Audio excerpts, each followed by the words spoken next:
All right, ready to dive into something I bet you haven't thought much about, huh? It's your smartphone, but not the usual stuff. It's the EMF radiation they put out. We're going to unpack what it even is, why some folks are kind of freaking out about it, and the big one, what you can actually do about it. It is pretty wild, right? We've got these crazy powerful gadgets in our pockets 24/7, but most of us have no clue they're beaming out these electromagnetic fields all the time, even when you're not even using the things. So not just when I'm spiraling on social media. Uh-oh, is this where you tell me to check my phone and become a hermit in the wilderness? Not quite that drastic, but the WHO, that's the World Health Organization, and the IIRC, the International Agency for Research on Cancer, they've both gone and labeled this radio frequency radiation, the kind our phones use, as a possible carcinogen. So that means more research is definitely needed to get the full picture, Yeah. but it's enough to, pay attention. Possible carcinogen. Okay, yeah. That'll get my attention for sure. But aside from that long-term stuff, our sources mention some other effects that could be happening right now, right? You got it. There are studies out there linking EMF exposure to things like headaches, sleep going haywire, even some brain fog kind of stuff. We're still figuring it all out, but it makes you think twice about how much we're glued to these phones. So maybe not a log cabin just yet, but some smarter ways to handle all this exposure. Sounds like the science is still catching up, but is there anything we can do in the meantime? Absolutely. Even with the research still going on, there are totally doable things you can do right now to lower your exposure. And the best part, they're not like crazy difficult or anything. Okay, I'm all ears. Hit me with those tips. All right. So one of the biggies is this thing called the inverse square law. Basically, the further away you are from whatever's giving off the radiation, the less you get hit with. Think of it like a light bulb, right? The closer you get, the brighter and more intense it is. Yeah, that makes sense. So holding my phone at arm's length is better than having it right up against my ear all the time. Exactly. That's why easy stuff like using speakerphone, headphones, or even just holding it a bit further away when you're on a call can make a difference. And I bet texting would be even better then, since the phone isn't glued to my head. Boom. You got it. Texting is a win because you naturally keep the phone further away. And let's be real, we're all texting way more these days anyway. Now, that is what I call a win-win. Okay, so distance is key. What else can we do? Another huge one is airplane mode. When your phone's in airplane mode, it basically shuts down all those transmitters that are blasting out the most radiation. Cellular, Wi-Fi, Bluetooth, the whole shebang. Hold on, so it's not just for when I'm flying. Nope. It's a fantastic way to lower exposure anytime, especially at night. Think about it. Most of us sleep with our phones right there on the nightstand. That's hours and hours of extra exposure when you're trying to rest and recharge. Ugh, busted. I am totally guilty of that. But wait, if I use my phone as my alarm, wouldn't airplane mode mess that up? Good catch. Luckily, a lot of phones let you set alarms even when you're in airplane mode. You might have to poke around in your settings, but it's usually a simple fix. Okay, good to know. So airplane mode at night, check. Are there any other times when airplane mode is a good move? It's a lifesaver when you're stuck with a weak signal. You ever notice how your phone sometimes feels kind of warm when it's searching for a connection? That's because it's actually cranking up the radiation trying to reach a cell tower. Wow, I had no idea. So if I'm in a dead zone, airplane mode is doing me a solid. You got it. It's like giving your phone and yourself a much-needed break. Okay, distance, airplane mode. Got it. Anything else I should be watching out for? Well, let's talk about the phone itself. You know how some phones have way better battery life than others? Turns out they can have different levels of radiation they put out, too. So some phones are like EMF hogs more than others. Kinda, yeah. Every phone has this thing called a specific absorption rate, or SAR. And it measures how much of that radio frequency radiation your body soaks up when you're using it. Is that something they, put on the box when you buy a new phone? You can usually find the SAR rating in the phone settings, or if you look it up online. Lower SAR numbers mean less potential exposure, so it's something to keep in mind when you're shopping for a new one. Okay, so I'm adding check the SAR to my mental checklist for my next phone upgrade. It's like a secret spec nobody even knows about. It's definitely worth paying attention to, especially as we learn more about this whole EMF exposure thing. This is fascinating. We've covered distance, airplane mode, and now SAR ratings. Is there anything else we can do to minimize exposure, or are those the big three? Those are definitely some of the biggest things you can do. But there are a few other things we can get into that can help. And one of them has to do with how your phone connects to the internet. Okay, internet connection. So we're talking Wi-Fi and cellular data, right? Exactly. Wi-Fi and cellular data both use those radio waves to send information back and forth, and those waves add to your overall EMF exposure. So even if I'm just like browsing the web or checking email, I'm still getting hit with EMF. That's right. It's not just about making calls or sending texts. Anytime your phone is sending out data, it's putting out that EMF radiation. That is a little unnerving. I feel like I'm on Wi-Fi pretty much constantly, especially at home and work. Yeah, it's definitely become like a part of life we don't even think about anymore. But the good news is there are things you can do to lessen your exposure without having to go totally off the grid. Okay, I'm listening. What can we do about Wi-Fi? One super simple thing is to just turn off Wi-Fi when you're not using it, especially at night when you're asleep. Oh, right. If my phone's already in airplane mode, it's probably not connecting to Wi-Fi anyway, is it? Right. Airplane mode usually turns off Wi-Fi, but it's always a good idea to double check your settings, just to be sure. You're right. Better safe than sorry. I'll check those settings. What about when I'm not sleeping, though? Like, if I'm out and about, should I be turning off Wi-Fi all the time? Honestly, it depends on you and how much you're worried about EMF exposure. Some people just keep Wi-Fi off on their phones all the time and only use cellular data when they absolutely need to get online. Is there a difference, like, EMF-wise, between Wi-Fi and cellular data? They both give off EMF radiation, but the amount can change depending on stuff like how strong the signal is and how far away you are from the source. So if I'm in a spot with a really weak signal, it's probably better to hop on Wi-Fi if I can. Actually, it's the opposite. When your phone is struggling to connect to a weak cellular signal, it has to work harder, and that means more radiation. In those cases, it's actually better to use Wi-Fi if you can find a good, reliable network. Oh, wow. Okay, good to know. I always figured Wi-Fi was better whenever I could get it, no matter what the signal was like. It's a common mistake. But remember that whole distance thing we talked about?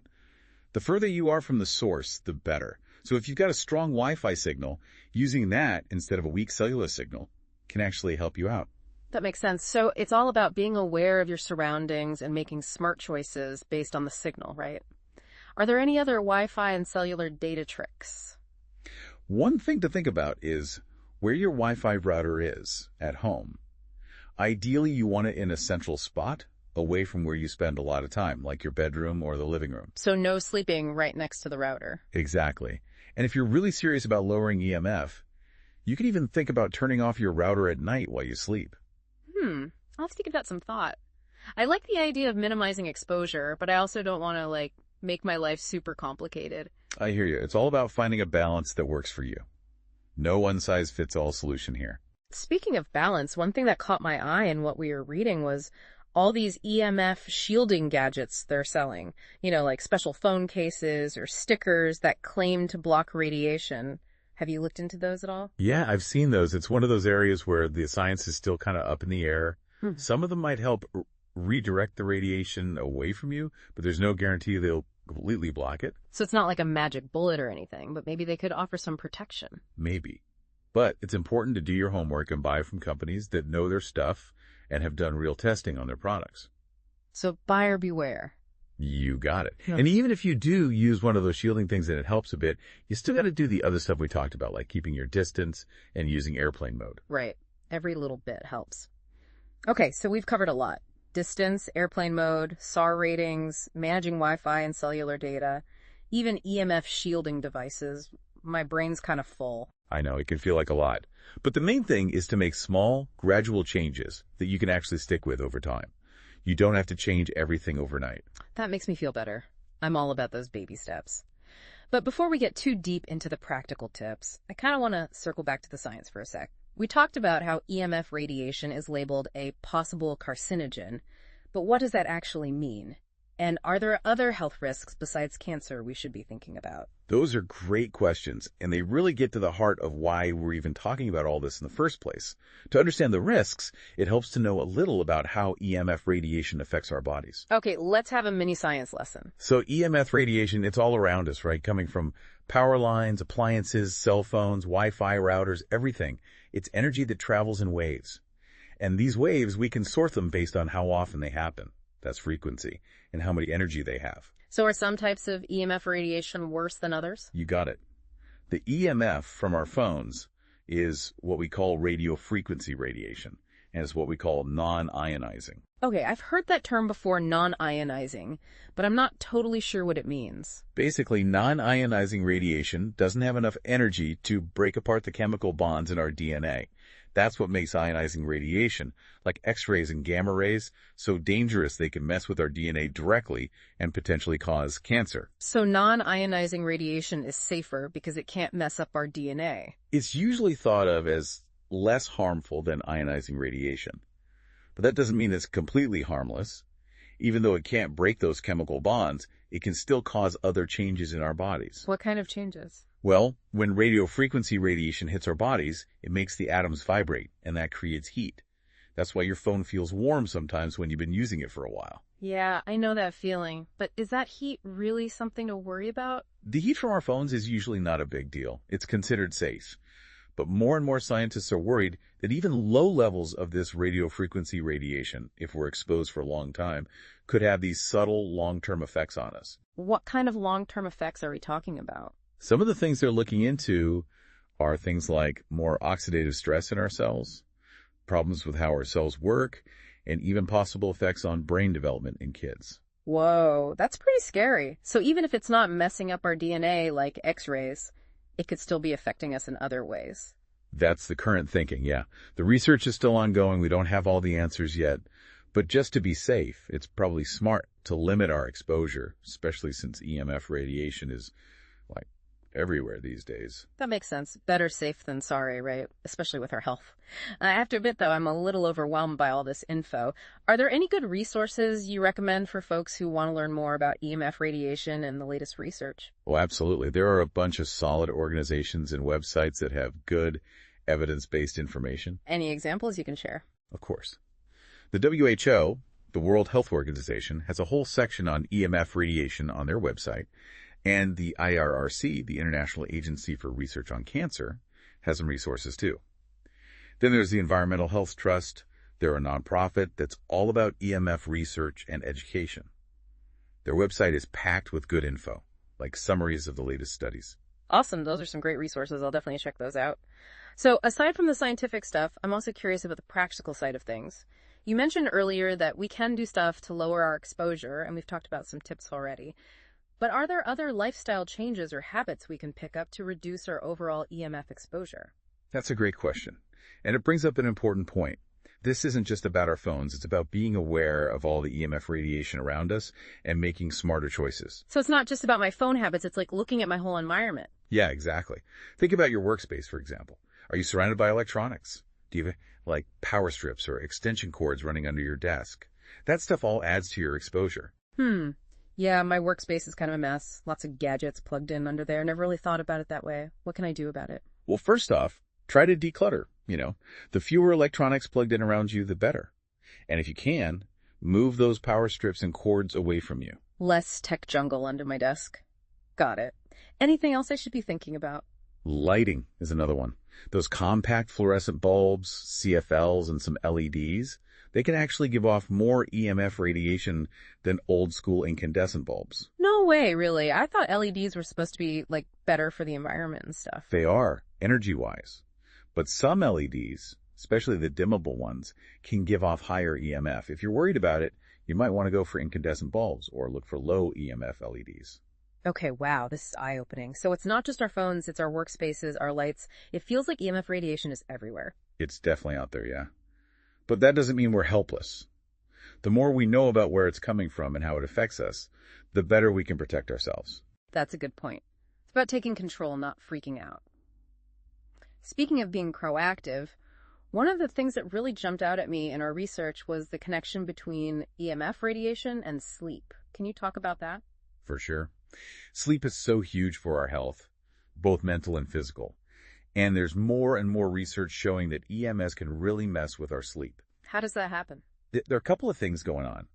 One is that being exposed to radio frequency radiation, especially close to bedtime, can mess with your melatonin production. Melatonin is the hormone that tells your body when it's time to sleep and wake up. So it's like messing with our natural sleep clock. Yeah, exactly. And then the other thing is that EMF radiation can amp up the activity of certain brain waves, which makes it harder to fall asleep and stay asleep. That makes a lot of sense. I definitely have those nights where I feel wired but tired at the same time, even if I'm exhausted. It's super common these days with all the technology around us. We're always plugged in and stimulated, and our brains have trouble shutting down. So what can we do to protect our sleep from all this EMF? The best thing you can do is make your bedroom a tech-free zone. That means no phones, tablets, laptops, TVs, none of it. That sounds tough. I use my phone as my alarm, and I like to read on my tablet before bed. I get it. It's all about finding what works for you. But even small changes can make a difference. If you absolutely have to have your phone, at least keep it as far away from your bed as you can. And maybe use a regular alarm clock instead. Okay, I can try that. What about the tablet reading? If you really have to use electronics before bed, make the screen as dim as possible and use a blue light filter. That blue light from screens can really mess with melatonin, even more than other kinds of light. Yeah, I've heard about those blue light glasses and stuff, so it's not just the EMF, it's all the stimulation from electronics before bed that we need to watch out for. You nailed it. Think about it as creating a calm, relaxing space that tells your body it's time to wind down. I love that. It's like giving your brain permission to unplug and recharge. And honestly, who couldn't use a little more of that these days? Totally agree. Sleep is essential, and it's worth taking steps to protect it from everything that can mess with it, EMF included. Well, we've covered a ton of ground in this deep dive, from where EMF comes from and what it could be doing to us, to practical tips for keeping it in check. It's been super interesting, but I gotta admit, it's also a little scary thinking about how this stuff might be affecting us. Yeah, it can be overwhelming, but remember, the more you know, the more you can do something about it. True that. It's not about living in fear, it's about being informed and making smart choices. Exactly. We can enjoy all the cool tech stuff without sacrificing our health. It's about finding that balance. So any final takeaways you want to leave our listeners with? Just remember, EMF radiation is all around us. We talked about some simple things you can do to minimize it. Keep your distance from electronics, use airplane mode, and ditch the tech in your bedroom. And don't forget, the research is still going on, so stay curious and stay informed. Couldn't have said it better myself. Be proactive, make smart choices, and stay healthy. Thanks for joining us for this deep dive, everybody. Until next time.